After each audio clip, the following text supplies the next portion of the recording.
preaching is less effective when you are not practicing. So it is all about that if I am practicing and if I am finding the result out of it. So I am 200% that this is working. And अगर वो working है इसीलिए मैं इस platform पे बोल पा रही हूँ.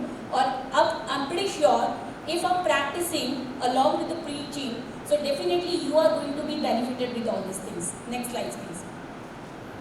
So now we are going to talk about more about wellness. Next slide. So wellness के कुछ डोमेन्स हैं.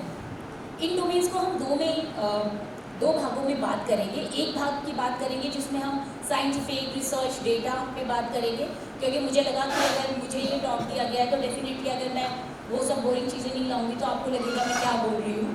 सो definitely I am going to bore you with little bit data, जैसे मैंने पहले बोल किया आपको. And then about few theories. Next please. So what Gandhi ji says it is a health that is real wealth, not a piece of gold and silver. अगर वो जिंदा होता तो मैं आज उनको भी कन्विंस करने की कोशिश करती कि don't say that. Next please. Well इसके बाद इस स्लाइड को देखने के बाद मेरी फ्रेटर्निटी मुझे मार डालेगी, क्योंकि मुझे ऐसा लगता है कि वो सब टाइम वेस्ट कर रहे हैं. And let me tell you, research भी ये कहने लगे हैं कि medical science actually wasting lots of time in research unnecessarily, because recently there is a data by saying it takes 17 years जो 14% रिसर्च होती है मेडिकल साइंस में, उसको 17 साल लगते हैं पेशेंट के बेड साइड तक पहुंचने के लिए. So can you imagine how much money we are wasting on the name of research. So therefore now government and the other agency realised कि बहुत हो गई रिसर्च अब तभी कारगर होगी जब वो केयर को ट्रांसलेट करेगी. सो इसीलिए now there is a next level of research which is called translation care or translation research, implementation research science.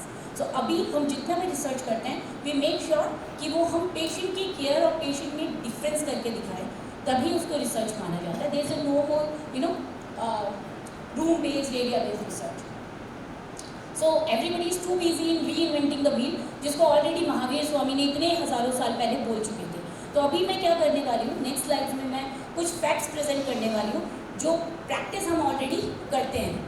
ठीक, next please. Yes. So this is all data from one of the finest international journals. Like this is a Harvard. Most of my data is from Harvard now. So what we talk about sleep. सब बोलते हैं time पे सो. ठीक है. Why I am telling you data? Let me tell you, जो हमारी next generation है ना, they are very advanced. They have an upgraded chip in their self. मानेंगे सब लोग, हमारा जो वर्जन है वो थोड़ा सा पीछे वाला है, बट नेक्स्ट वर्जन बहुत स्मार्ट है. वो वर्जन को हमेशा रैशनल चाहिए, प्रॉपर आंसर चाहिए, वो तभी आपकी बात मानेगा, अदरवाइज वो आपकी बात नहीं मानने वाला.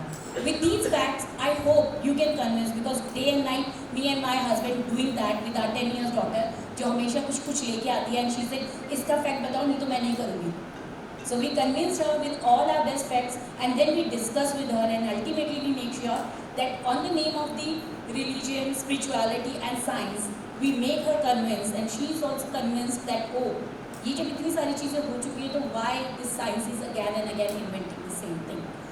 So आपने काफ़ी बार सुना होगा, हमारे दादी दादू बचपन में बोला करते थे अगर हमें बुखार हो जाता था तो रेस्ट करो. ठीक, why this is important? वो वाई किसी ने नहीं बताया ना, इसीलिए हम आज भी कंफ्यूज हैं. इसीलिए हमारा बच्चा बोल रहा होता है छुट्टी तो ले लेता है बट घर में बैठ कर रेस्ट नहीं करेगा वो, और हम उसको कन्विंस भी नहीं कर पाते. So let me tell you why you have to do that. Because when you are sleeping there is a protein release in your body which is very important. This protein called cytokines. So this is very important for the healing process. So that actually boost your immunity and that is how you get healthier faster. So this is important. आज के बच्चों को इस तरीके के answer तर्क वितर्क देके उनको कन्विंस कर दो. Second, diabetes, blood pressure, heart disease, cancer, because you must have seen and everybody would be agree and I hope everybody is actually disturbing their sleeps. So हमें बोलना अच्छा लगता है 6 से 8 घंटे की नींद सबको ज़रूरी है. मुझे नहीं लगता इस रूम में कोई भी ऐसा होगा जो actually 6 to 8 hours sound sleep ले रहा है. You know, either it is affecting because of mobile और आवर बिजनेस और the untimely calls and something like that. So it is high time that we should start talking to the community because I'm a totally a community person nowadays. So मुझे लगता है health को तब तक बेहतर नहीं किया जा सकता जब तक कम्युनिटी को ना बताया जाए कि एक्चुअली आपको हेल्दी होना कैसे है. सो हेल्थ से ज़्यादा इम्पॉर्टेंट है वेलबींग, क्योंकि हेल्थ क्या है, हेल्थ की बात हम हॉस्पिटल में कर सकते हैं, वेलबींग की बात हमें कम्युनिटी लेवल पे करनी होती है. So this is very important. अगर आप लोग कुछ समझ के please do share these things with your mates, with your family, with your friends, because that is how we can spread the wellness. और ये क्यों करना है ये मेरी आगे की स्लाइड में आपको पता चलेगा. Then negative mood, you must have seen कि कई बार हमें frustration, कई बार गुस्सा आ रहा होता है. And let me tell you, we don't know why we are angry. And sometimes we feel totally black out. Sometimes we feel foggy. Solution नहीं समझ आ रहा होता है. So this is all that our sleep pattern is not good. Let me tell you.